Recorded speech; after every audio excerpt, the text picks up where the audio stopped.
உலகெங்கிலும் உள்ள கோடிக்கணக்கான மக்கள் அன்னை மரியாவை மிகுந்த பக்தியுடன் வணங்குகிறார்கள். ஆனால் அவருடைய உண்மையான வாழ்க்கை பயணத்தை பற்றி முழுமையாக அறிந்தவர்கள் ஒரு சிலரே. அன்னை மரியாவின் வாழ்க்கை என்பது ரகசியங்களும் தீர்க்க தரிசனங்களும் மறைக்கப்பட்ட உண்மைகளும் நிறைந்த ஒரு புனித பயணம். இன்று நாம் பைபிளின் பக்கங்களிலும் பழங்கால ஏடுகளிலும் மறைந்திருக்கும் அன்னையின் 10 ரகசியங்களை பற்றி பார்க்க போகிறோம். முதலாவதாக, மரியாவும் யோசேப்பும் எப்படி சந்தித்தார்கள்?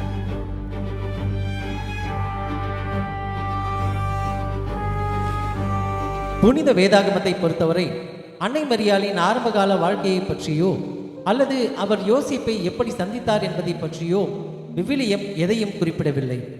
மத்தேயு மற்றும் லூக்கா நற்செய்திகள் வானதூதர் அன்னை மரியாவுக்கு தோன்றி மங்கள செய்தியை அறிவித்த நிகழ்விலிருந்தே அவருடைய வரலாற்றை தொடங்குகின்றன. ஆனால் அந்த தருணத்திலேயே அன்னை மரியாள் யோசேப்புக்கு நிச்சயிக்கப்பட்டிருந்தார். அப்படியானால் அவர்கள் அதற்கு முன்பே எப்படி சந்தித்தார்கள்? இந்த மர்மத்திற்கான விடையை யாக்கோபின் முதல் நற்செய்தி மற்றும் போலி மத்தேயுவின் நற்செய்தி போன்ற பழங்கால வரலாற்று நூல்கள் ஒரு ரகசிய கதையின் மூலம் நமக்கு வெளிப்படுத்துகின்றன. அன்னை மரியாள் எருசலேமில் பிறந்தார். அவருக்கு 3 வயதான போதே அவருடைய பெற்றோர் யோக்கவாக்கிமிலும் அன்னாலும் அவரை இறைவனுக்கு ஒப்புக் கொடுத்தார்கள். எருசலேம் தேவாலயத்திற்கு கொண்டு வரப்பட்ட அந்த சிறுமி தனது முழு குழந்தை பருவத்தையும் அங்கேயே இறைப்பணிக்காக அர்ப்பணித்தார். ஆனால் அன்னை மரியாளுக்கு 14 வயதான போது அவர் இனி தேவாலயத்திலே தங்கியிருக்க முடியாது என்று குருக்கள் தீர்மானித்தார்கள். அந்த காலகட்டத்தில் ஒரு பெண் பாதுகாப்பின்றி தனியாக இருப்பது கடினம். அவருக்கு ஒரு கணவனின் அரவணைப்பும் பாதுகாப்பும் தேவைப்பட்டது. எனவே அவருக்கு திருமணம் செய்ய முடிவெடுத்தார்கள். அன்னை மரியாள் ஒரு ரகசியத்தை வைத்திருந்தார். தான் வாழ்நாள் முழுவதும் திருமணம் செய்து கொள்ளாமல் ஒரு கன்னியாகவே இருந்து கடவுளுக்கு சேவை செய்வதாக அவர் கடவுளிடம் உறுதி கொடுத்திருந்தார். ஆனால் அன்னை மரியாளின் விருப்பத்தையும் மதிக்க வேண்டும், அதே சமயம் அவருக்கு பாதுகாப்பையும் உறுதி செய்ய வேண்டும். இதற்கு தீர்வு காண குருக்கள் இறைவனிடம் வேண்டினார்கள். அப்பொழுது அவர்களுக்கு ஒரு தெய்வீக வெளிப்பாடு கிடைத்தது. யூதா கோத்திரத்தை சேர்ந்த தகுதியான ஆண்களை அழைத்து பாருங்கள், அவர்கள் ஒவ்வொருவரும் ஒரு கோலை கொண்டு வரட்டும். தேவன் யாரை தேர்ந்தெடுக்கிறார் என்பதை ஒரு அடையாளத்தின் மூலம் வெளிப்படுத்துவார். அந்த அழைப்பிற்கு செவிசாய்த்து 12 நீதிமான்கள் ஆலயத்திற்கு வந்தனர். அவர்களில் ஏற்கனவே பிள்ளைகள் இருந்தவரும் மனைவியை இழந்த ஒரு முதிய தச்சருமான யோசேப்பும் இருந்தார். அனைவரும் வந்த பிறகு தலைமை குரு ஒவ்வொருவரையும் தங்கள் கோலை பீடத்தின் மீது வைக்குமாறு கேட்டுக்கொண்டார். தேவாலயம் முழுவதும் ஒரு நிசப்தமான அமைதி நிலவியது. இறைவனின் அடையாளம் எப்பொழுது வரும் என்று அனைவரும் ஆவலோடு காத்திருந்தனர். திடீரென்று ஒரு அதிசயம் நிகழ்ந்தது.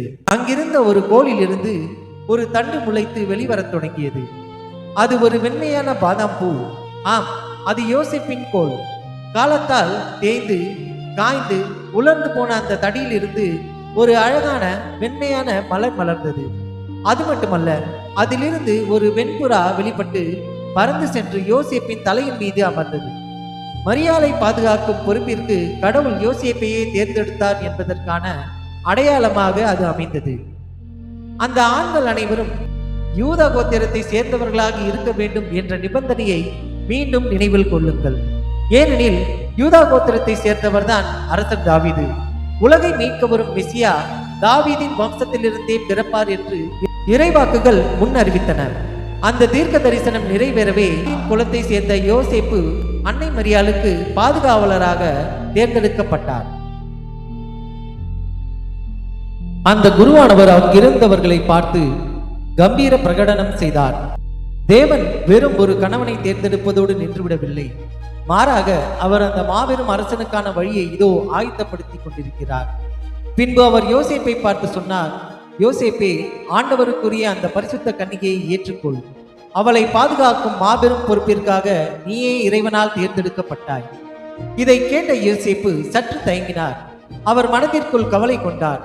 ஏனெனில் அன்னை மரியாள் மிகவும் இளையவர், ஆனால் யோசேப்போ முதிர்ந்தவர். இவ்வளவு பெரிய பொறுப்பை தன்னால் சுமக்க முடியுமா என்று அவர் திகைத்தார். ஆனால் குருவானவர் தனது நிலையில் உறுதியாக இருந்தார். இது கடவுளின் திருவுளம் என்பதால் யோசேப்பு இதை ஏற்றுக்கொண்டே ஆக வேண்டும் என்று வலியுறுத்தினார். எனவே யோசேப்பு உள்ளூர அச்சம் கொண்டிருந்த போதிலும் இறைவனின் கட்டளைக்கு கீழ்ப்படிந்து அன்னை மரியாளை ஏற்றுக்கொள்ள சம்மதித்தார். யோசேப்பு அன்னை மரியாளை ஏற்றுக்கொண்டது ஒரு சாதாரண இல்லற வாழ்க்கைக்காக அல்ல, மாறாக தேவாலயத்தில் வளர்ந்த அந்த புனிதமான கன்னிகைக்கு ஒரு பாதுகாப்பான நிழலாக இருக்கவே அவர் தேர்ந்தெடுக்கப்பட்டார். அன்னை மரியாளின் தூய்மையான வாழ்க்கைக்கு எந்த இடையூறும் வராமல் காக்கும் ஒரு இறை பாதுகாவலராகவே அவர் அன்னை மரியாளை தன் வீட்டுக்கு அழைத்துச் சென்றார். இவ்வாறு யோசேப்பு அன்னை மரியாளை தன்னுடைய ஊரான நாசரேத்தில் உள்ள தனது வீட்டிற்கு அழைத்துச் சென்றார். அங்கே அன்னை மரியாளுக்கு மிகுந்த மரியாதையுடன் கூடிய விருந்தோம்பலை அளித்தார். பின்பு தனது தச்சு தொழிலில் பணிகளை கவனிக்கச் சென்றார். ஒரு நாள் அன்னை மரியாள் மட்டும் வீட்டில் தனியாக அமர்ந்து ஒரு துணியை நெய்யும் பணியில் ஈடுபட்டு கொண்டிருந்த பொழுது திடீரென்று அந்த அறை முழுவதும் ஒரு பிரகாசமான தெய்வீக ஒளி சூழ்ந்தது. அங்கே தலைமை தூதரான கபிரியேல் தோன்றி தனது முதல் வாழ்த்தை அன்னை மரியாளிடம் தெரிவித்தார். அருள் நிறைந்தவளே வாழ்க, ஆண்டவர் உன்னோடு இருக்கிறார். பெண்களுக்குள்ளே நீயே ஆசீர்வதிக்கப்பட்டவள். மரியாளே, அஞ்சாதே, ஏனெனில் நீ கடவுளிடத்தில் அளவற்ற அருள் பெற்றிருக்கிறாய். இதோ நீ கருவுற்று ஒரு மகனை பெற்றெடுப்பாய். அவருக்கு இயேசு என்று பெயரிடுவாய். அவர் பெரியவராயிருப்பார். உன்னதமான கடவுளின் மகன் என்று அழைக்கப்படுவார். ஆண்டவராகிய தேவன் அவருக்கு அவரது தந்தை தாவீதின் அரியணையை வழங்குவார். நான் ஒரு கன்னி பெண்ணாய் இருக்க இது எப்படி நிகழும்? தூய ஆவியார் உன்மேல் வருவார். உன்னதமானவருடைய வல்லமை உன்மேல் நிழலிடும். ஆகையால் பிறக்கப் போகும் அந்த புனித குழந்தை கடவுளின் மகன் என்று அழைக்கப்படும். இதோ உன் உறவினரான எலிசபெத் தம் முதுமையிலும் ஒரு மகனை கருவுற்றிருக்கிறார். மலடி என்று அழைக்கப்பட்ட அவருக்கு இது 6வது மாதம். ஏனெனில் கடவுளால் முடியாதது ஒன்றுமே இல்லை. அப்பொழுது அந்த இளம் வயதிலும் மிகுந்த பணிவோடு உலகின் போக்கையே மாற்றியமைத்த அந்த வரலாற்று புகழ்பெற்ற வார்த்தைகளை அன்னை மரியாள் உரைத்தார். இதோ நான் ஆண்டவரின் அடிமை, வார்த்தையின்படியே எனக்கு நிகழட்டும். அந்த மாபெரும் வாக்குறுதி உறுதி செய்யப்பட்டது. தனக்குள் நிகழ்ந்த அந்த தெய்வீக மாற்றத்தை தன் உள்ளத்தில் அசை போட்டவாறு அன்னை மரியாள் மௌனமாக அமர்ந்திருந்தார். சில மணி நேரங்கள் கடந்தன. அப்பொழுது ஒரு சத்தம் கேட்டது. அது வேலை முடிந்து வீட்டுக்கு திரும்பிக் கொண்டிருந்த யோசேப்பின் குரல். யோசேப்பு வீட்டிற்கு வந்து சேர்ந்தபோது அன்னை மரியாள் தனக்கு நேர்ந்த அந்த அதிசயத்தை அவரிடம் விவரித்தார்.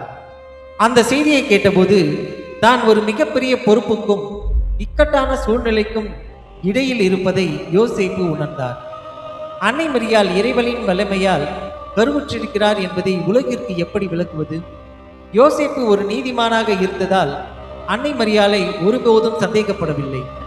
ஆனால் இறைவனால் ஆசீர்வதிக்கப்பட்ட ஒரு புனிதாத்மாவுக்கு தான் கணவனாக இருக்க தகுதியற்றவன் என்று அவர் உள்ளூர தயங்கினார். அதே சமயம் சமூகத்தின் பழிச்சொற்களில் இருந்து அன்னை மரியாளை எப்படி காப்பாற்றுவது என்ற கவலை அவரை வாட்டியது. தான் மரியாளுடன் இருந்தால் மக்கள் அவரை குறை பேசுவார்கள். அதே சமயம் சமூகத்தின் பழிச்சொற்களில் இருந்து மரியாளை எப்படி காப்பாற்றுவது என்ற கவலை அவரை வாட்டியது. தான் மரியாளுடன் இருந்தால் மக்கள் அவரை குறை பேசுவார்கள். தான் விலகிச் சென்றால் மரியாளுக்கு பாதுகாப்பு இருக்காது. இங்குதான் விவிலியம் ஒரு அற்புதமான ரகசியத்தை வெளிப்படுத்துகிறது.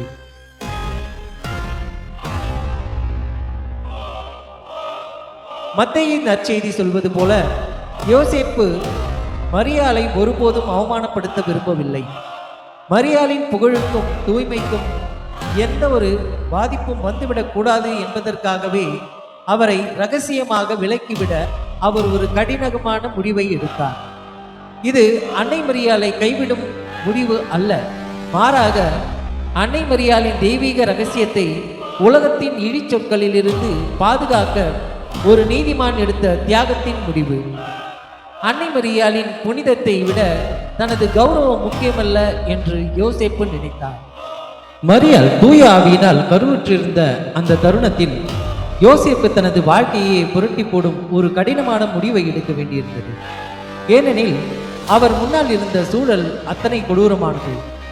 யோசேப்பு தான் மரியாளை தீண்டவில்லை என்று ஆசாரியர்களிடம் உண்மையை சொன்னால் மரியாள் பொதுவெளியில் அம்பலப்படுத்தப்பட்டு அவமானப்படுத்தப்படுவார். ஒரு கன்னியாக இருக்க வேண்டிய மரியாள் தன் வாக்குறுதியை மீறிவிட்டதால் மக்கள் பழி பேசுவார்கள். ஆசாரியர்கள் மரியாளை விபச்சாரம் என்னும் பெரும் பாவம் செய்தவளாக குற்றம் சாட்டுவார்கள். அந்த நாட்களில் யூத சட்டத்தின் கீழ் திருமணத்திற்கு வெளியே கர்ப்பம் தரிப்பது மரண தண்டனையை கூட வழிவகுக்கலாம்.